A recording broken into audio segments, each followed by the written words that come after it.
últimos días se ha hablado mucho sobre diversificación productiva.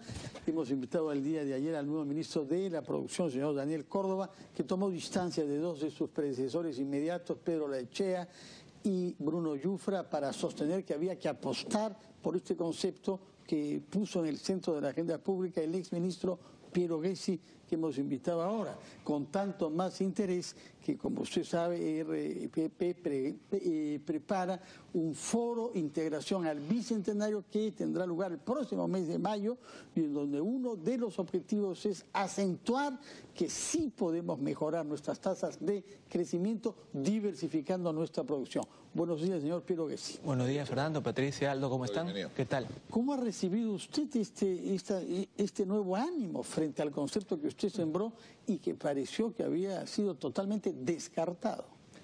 Con beneplácito, no con alegría. Creo que es importante retomar un tema. Creo que las ideas a veces toman tiempo en calar. La diversificación, yo me quedo con un concepto que dijo Diego Macera hace un tiempo. Dijo, el gerente general del IPE, digamos, que no se puede ser acusado de un izquierdista. Sí, ¿no? Claro. Dijo, viendo de cerca, filtrada su esencia, la diversificación es algo que todos deberíamos estar de acuerdo. ¿No? Entonces creo que lo que ha habido por algún tiempo, ha habido ciertos prejuicios, ideología, tal vez recordar el velasquismo, ¿no? Cuando la diversificación que lanzamos es realmente, va a la esencia de las cosas. Necesitamos generar empleo para más peruanos, empleos productivos. El país no genera suficiente empleo, necesitamos ponerles motores que añadan a los motores existentes, o sea, generar chamba. Y eso es, o sea, la minería genera una cantidad suficiente de empleo, el agro, pero no hay suficientes motores de crecimiento. La industria viene cayendo y si bien es importante que las fuerzas de mercado generen el crecimiento, el Estado tiene un rol de apoyar, de trabajar juntos, porque simplemente si no, el grande soluciona su problema, pero el pequeño no lo hace. A ver, pero yo lo que quiero saber es cuál, porque el cementerio de iniciativas para industrializar el país es frondoso. Pero no tiene nada que ver la diversificación con tu industrialización. No. Déjame acabar, pues, déjame acabar. Desde el gobierno de Prado, del año 39 hasta el día de hoy, con la famosa corporación del Santa, ¿se acuerdan? La integración con el carbón. Se han intentado todos los gobiernos. El primer gobierno de Belaúnde también lo intentó, Velasco lo intentó, no solamente ha sido Velasco. Se intentó durante la Procalipsis, se ha intentado durante mucho tiempo diversificar, decir, bueno, ya el Perú, esto que materias primas, previs, industrializar. Y al final, entonces, ¿qué cosa nos trae usted? ¿Por qué sí va a funcionar esta vez? Claro, no, yo creo que es bastante claro eso. En un marco de un mundo que la competencia es brutal, es mucho peor que en los años 70. Hoy en día la industria es un commodity. Se está dando, un reloj es un commodity hoy en día. Para comenzar, creo que tienes que dejar de lado, igualar desarrollo con industrialización. El desarrollo tiene que ver más con la diversificación, o sea, meterle motores independientemente si sea industria. Digamos servicios. Claro. O recursos naturales. O sea, nuestra agricultura moderna es una maravilla mundial. Es casi una fábrica, solamente que en vez de fabricar autos, fabricas arándanos, paltas, espárragos. Hemos crecido 400 millones a 5.000 millones de exportaciones en 15 años. Sin que el Estado haga nada más que dar un marco laboral. No, el Estado ha hecho bastante. Eso es otro de los prejuicios. El Estado, las irrigaciones, la infraestructura en general, el SENASA. Una de las entidades públicas que funciona mejor es justamente la entidad sanitaria, el SENASA.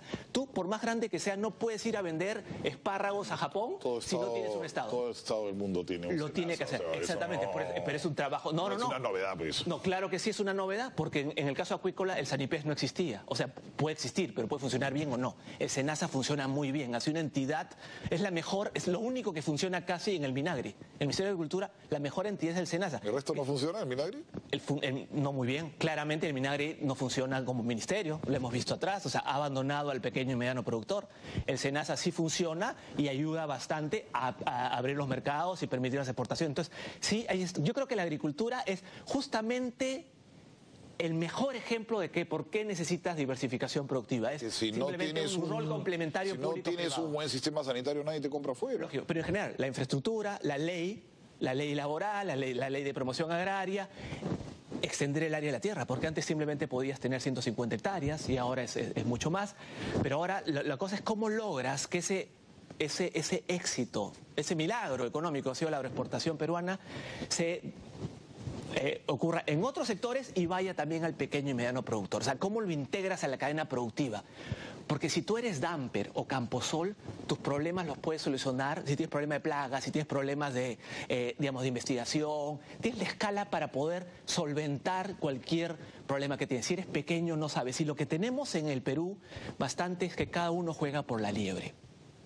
Cada uno, las soluciones siempre son individuales. Lo que tenemos que hacer es coordinar mucho mejor. ¿Cómo integras mejor al chiquito con el grande?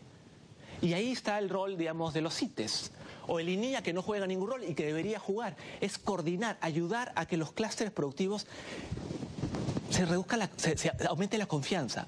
Y se reduzca esta desconfianza que tenemos todos los peruanos. Y ayudas. Ayer estamos en el sitio agroindustrial en Chavimoche, que tú mencionaste que no funcionaban los sitios. Lo contó el ministro. El ministro contó, me dijo, el ministro Lachea. Fue uno de estos sitios. Se supone que era tabalartería, no sé qué era. Cuero y calzado. El piso poroso. Lo primero que no se construye es poroso, el piso poroso. ¿Dónde está la electricidad trifásica?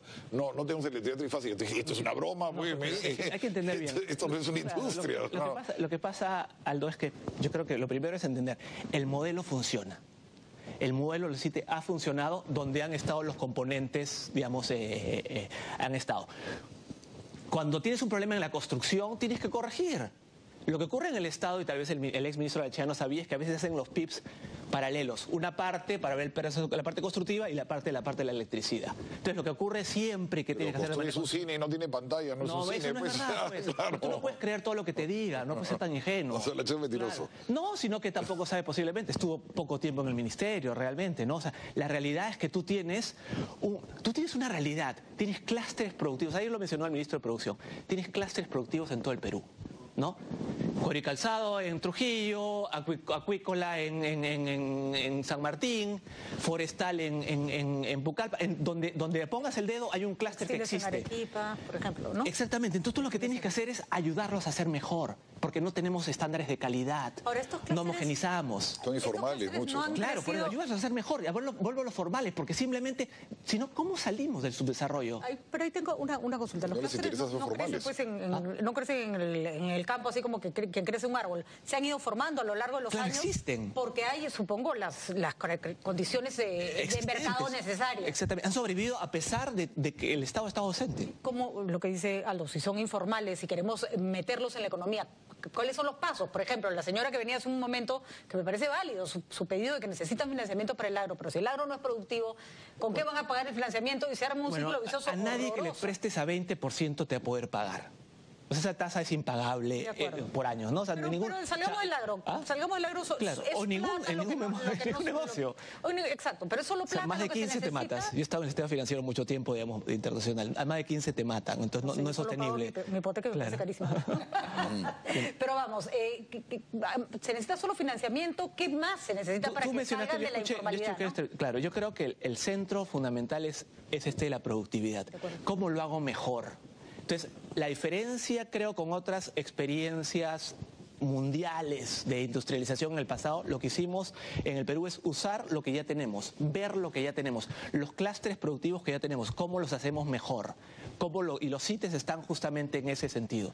El otro tema, Fernando, creo que es importante, es el tema de cómo logras justamente generar estos nuevos motores de crecimiento, cómo logras que el sector agroexportador siga creciendo y haya otros sectores con crecimiento.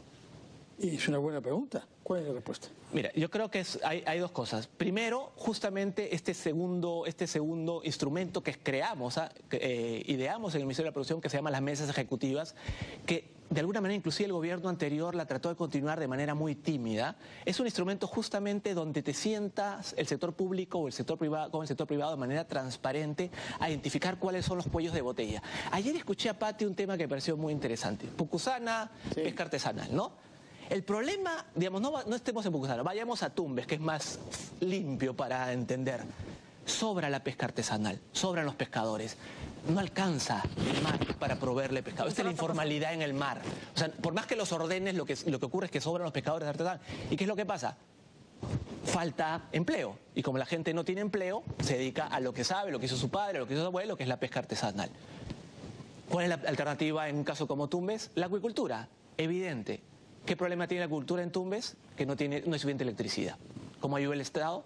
proviendo la electricidad para que se desarrolle la acuicultura. No tienes que subsidiar, tienes que hacer infraestructura. Una pausa, por favor, seguiremos conversando sobre esos motores nuevos que hay que encender para que el crecimiento económico aumente en nuestro país. Una pausa primero, por favor, seguimos conversando con usted.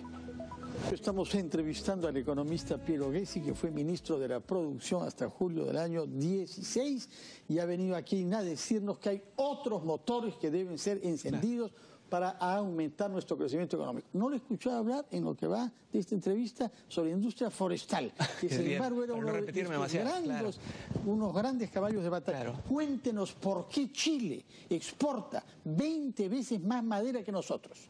O más. O más, en realidad como 40. Creo que 2.000 millones Chile contra 6.000 versus 150, 40 veces. 40 veces más, ya. Bueno, creo que justamente porque hemos fallado como sociedad de poner, digamos, coordinar entre el sector público y el sector privado para que haya la infraestructura correcta, la regulación correcta, el ordenamiento territorial correcto para poder la transferencia tecnológica correcta. O sea, ¿qué es lo que pasa con los chilenos? Los chilenos tienen una madera que crece, se demora mucho en crecer, pero cuando crece la industrializan de una manera muy eficiente. Nosotros, en el Perú, muchas veces no sabemos ni siquiera secar bien la madera. Entonces no la puedes usar de manera industrial, no la puedes usar de manera de alta escala, de gran escala. Entonces lo que ha pasado con el sector forestal en el Perú tiene que ver con dos cosas. Primero, que las plantaciones forestales, que son una fuente fundamental de crecimiento, no tenían en el pasado ni siquiera una regulación que las hiciera que existan. O sea, no existe el sector forestal, no existía el sector de plantaciones forestales para la ley. A partir del 2015, 2016, con la reglamentación y la ley, se logró que existan. Segundo, tienes un tema de financiamiento. O sea, realmente sí el Perú tiene un cuello de botella alrededor del financiamiento, porque una plantación forestal requiere, y acá los árboles crecen mucho más rápido, 10 años, 12 años, en Chile crecen en 25, pero no hay nadie que te preste, porque si alguien te presta 15% como te prestaba el agrobanco para una plantación forestal, sabes que no le vas a poder pagar, porque nada... Ahí hay un tema bien interesante, usted que es financista. ¿Por qué el Banco Central de Reserva su tasa es 2.75? El crédito es tan caro en el Perú en relación a ese 2.75. Claro, porque hay el riesgo crediticio, el costo, pero claro, que te cobren, pues ¿cuánto te cobran por la hipoteca para ti? 8% al mes. No, pues, pero Aldo, estás hablando... No, pero ¿a qué tasa de...? ¿Cuál es tu no me da preguntas, no sé tanto. Claro, pues lo que tienes es una curva, la curva de rendimientos es... ¿Por qué en otro país a 2.75 y te prestan a 3.5? Porque la curva de rendimiento, los bonos soberanos en el Perú es empinada, relativamente. O sea, tienes 2.75, seguramente a 10 años es 6 o 7%. O sea, el Estado se presta a Perú no a 2.75. Estoy hablando, en este caso, un privado. Claro, los privados que no, pero es el benchmark. El benchmark. Pero o sea, los créditos para la persona común y corriente son carísimos. Claro, por varias razones. Una de ellas, el costo de financiamiento del país no es 2%, es como 6, 7% en el largo plazo. ¿Tienen ahorros internos? No se fondean todo afuera. En largo plazo, claro, pero es el costo oportunidad, ¿no? Lo puedes poner en todo caso en un bono soberano si tuvieras, el banco podría tener otra rentabilidad. Yo pongo la plata del banco y me están pagando casi 0 y lo están prestando a 8, tú dices, oye, acá está pasando algo, ¿no? Acá está pasando algo, ¿no? Claro, pero digamos, si prestaran a 2 o 3%, seguramente no recuperarían los riesgos asociados a el default, los riesgos al costo de mantener el préstamo. Pati está con el departamento y Pati tiene un trabajo estable. ¿Por qué le vas a prestar? ¿Qué riesgo de default hay con Pati? Digamos, el Estado peruano va a pagar una cuota de nada. Claro, pero hay un costo de administración. Como banquero, hay un costo de administración, hay un costo de default, hay varios costos asociados a mantener una cartera. No es que, o sea, si yo le presto una empresa muy grande, la tasa de interés normalmente es relativamente más pequeña. Claro.